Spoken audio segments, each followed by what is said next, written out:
Bonjour, nous voici donc présents aujourd'hui pour une nouvelle vidéo. J'espère que celle-ci vous plaira aussi. Et qu'on se le dise, réveillez-vous un peu là au niveau des abonnements, des commentaires et des likes parce que c'est vraiment au ras des pâquerettes. D'accord? Please. Alors, installez-vous confortablement, prenez un petit thé, maquillez-vous pendant que je me maquille et c'est parti.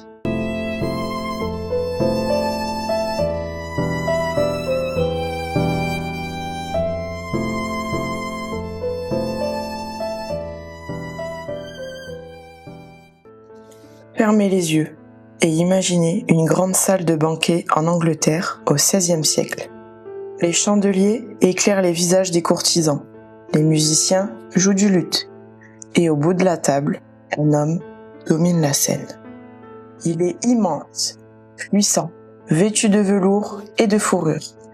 Ses yeux brillent d'autorité, un roi qui restera dans l'histoire, non seulement pour son règne, mais surtout pour ses 6 mariages, chacun marqués par un drame.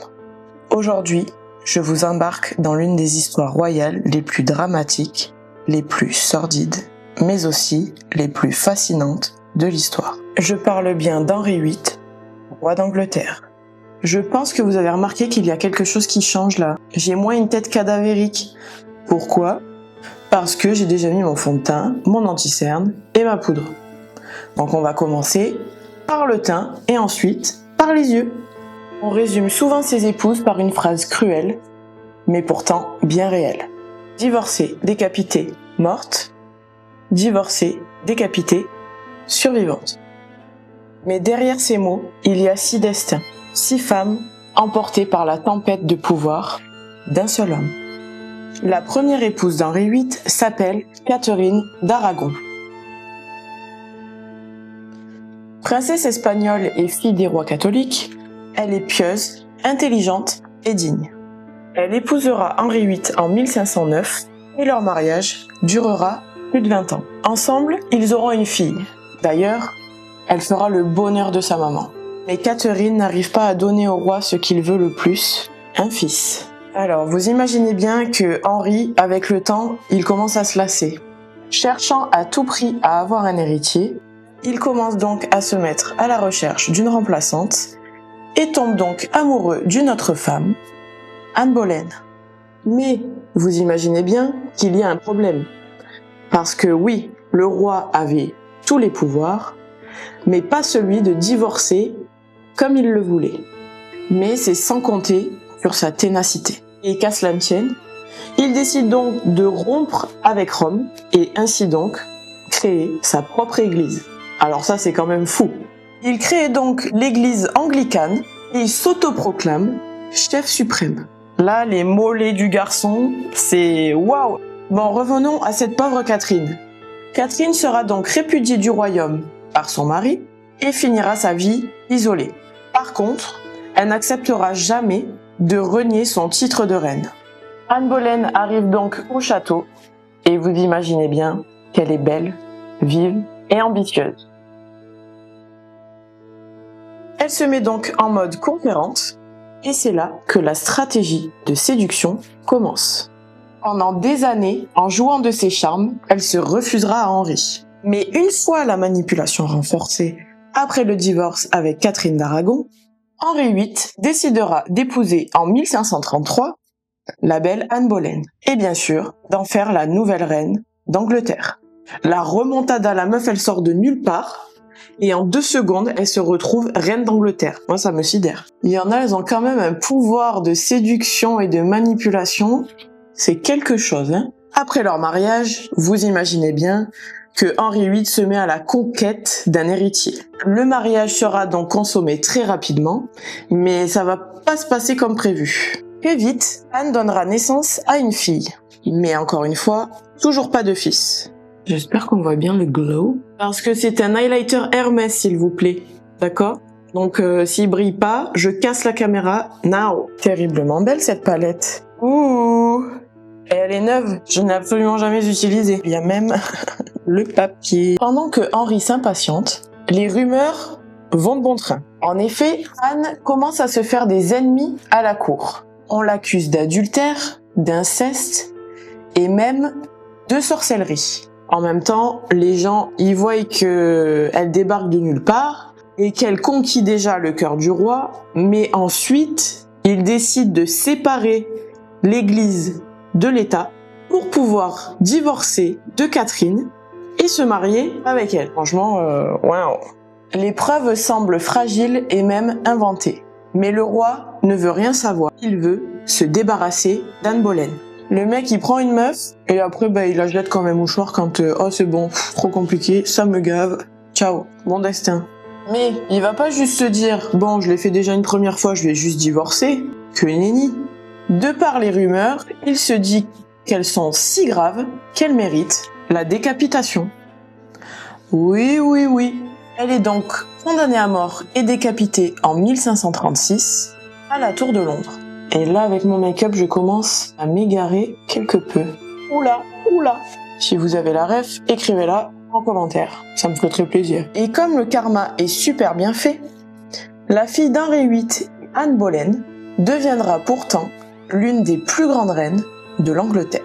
Je suis en train de faire une dinguerie, ça a figé parce que je parle trop. Non! Comment je fais maintenant? On va rectifier ça avec du fard à paupières parce que là, c'est la mouise. D'ailleurs, je ferai sûrement une vidéo à ce sujet pour vous décrire la vie d'Élisabeth. Bon, à votre avis, à l'issue de cette exécution, que fait donc le roi Henri VIII? Il décide de se remarier avec Jane Seymour. Alors, c'est pas l'actrice qui fait Dr. Queen femme médecin, je vous arrête tout de suite, c'est juste qu'elle a le même nom.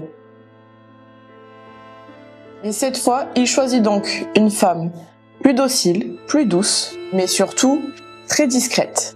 Mais outre le fait d'être très différente des anciennes reines, elle, au moins, elle arrive à lui faire un fils, le futur Édouard VI. Mais comme dans toute cette histoire, la malchance féminine a encore frappé. La joie est pour le roi de courte durée, car la pauvre Jane meurt quelques jours après l'accouchement d'une infection très grave. Henri, anéanti, dira plus tard que Jane était sa vraie et seule épouse, et d'ailleurs celle qu'il a le plus aimée.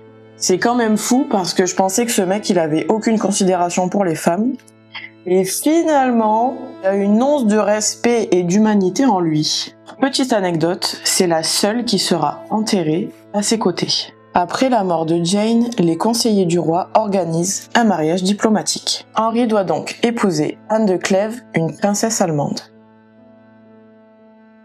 Ironie du sort, Henri décide, en voyant son portrait, d'accepter de se marier avec elle. Mais lorsqu'elle arrive au château, c'est génial, parce que pour la première fois, il va la voir en vrai et non sur un portrait imaginé par un peintre qui lui a enlevé quelques petites choses de son visage.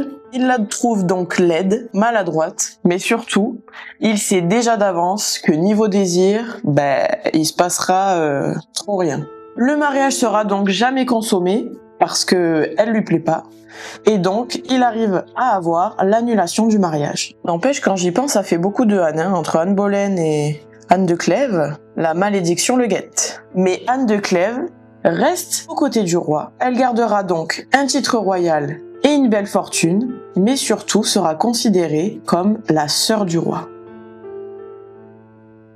La cinquième épouse, Catherine Howard, décidément il n'y a que des Anne et des Catherine dans cette histoire, est une toute jeune fille. Elle est belle et très insouciante. Elle n'a pas encore 20 ans lorsqu'elle épouse Henri VIII, et lui, il y en a presque 50. Et en plus, elle arrive vraiment pas du tout dans la bonne période de ce roi tyrannique, parce qu'il commence à être malade, colérique et obèse. Alors là, elle a tout gagné, je suis la pauvre.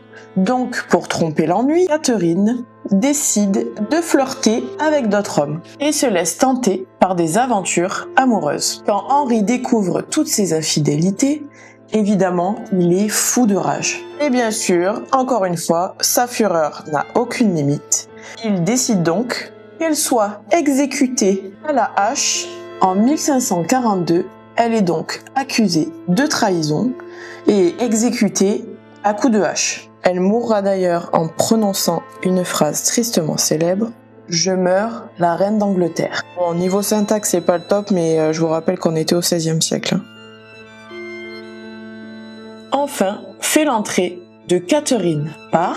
Catherine, putain, c'est pas possible. Mais cette fois-ci, ce n'est pas seulement une reine d'apparat. Elle est intelligente et cultivée. Elle prend grand soin de son roi, car oui, il y a quelques années, lors d'un tournoi de joute, le roi s'est blessé la jambe. Et depuis toutes ces années, ses jambes ne s'étaient jamais guéries. Et je vous épargne quand même un tantinet les détails, mais une plaie ouverte qui ne sera jamais soignée ni refermée, eh bien, ça part en plaie purulente. On disait même que l'odeur était si mauvaise qu'elle renversait les courtisans et toute autre personne qui rentrait au château. Les gens tombaient violemment malades et, petite astuce du XVIe siècle, ils prenaient un mouchoir, ils vaporisaient du parfum pour pouvoir survivre à cette odeur pestilentielle. Ils étaient à 2 doigts de gerber, quoi. Henri mourra en 1547, ce qui libérera Catherine Parr de son fardeau d'épouse, mais surtout, elle se remariera, cette fois-ci, par amour. Voilà le destin d'Henri VIII, ce roi gigantesque, colérique et passionné qui a bouleversé l'histoire de l'Angleterre. On dénombre donc pas moins de 6 mariages, 2 divorces, 2 exécutions, une mort en couche et une épouse survivante. Alors, qu'est-ce qu'on retient d'Henri VIII?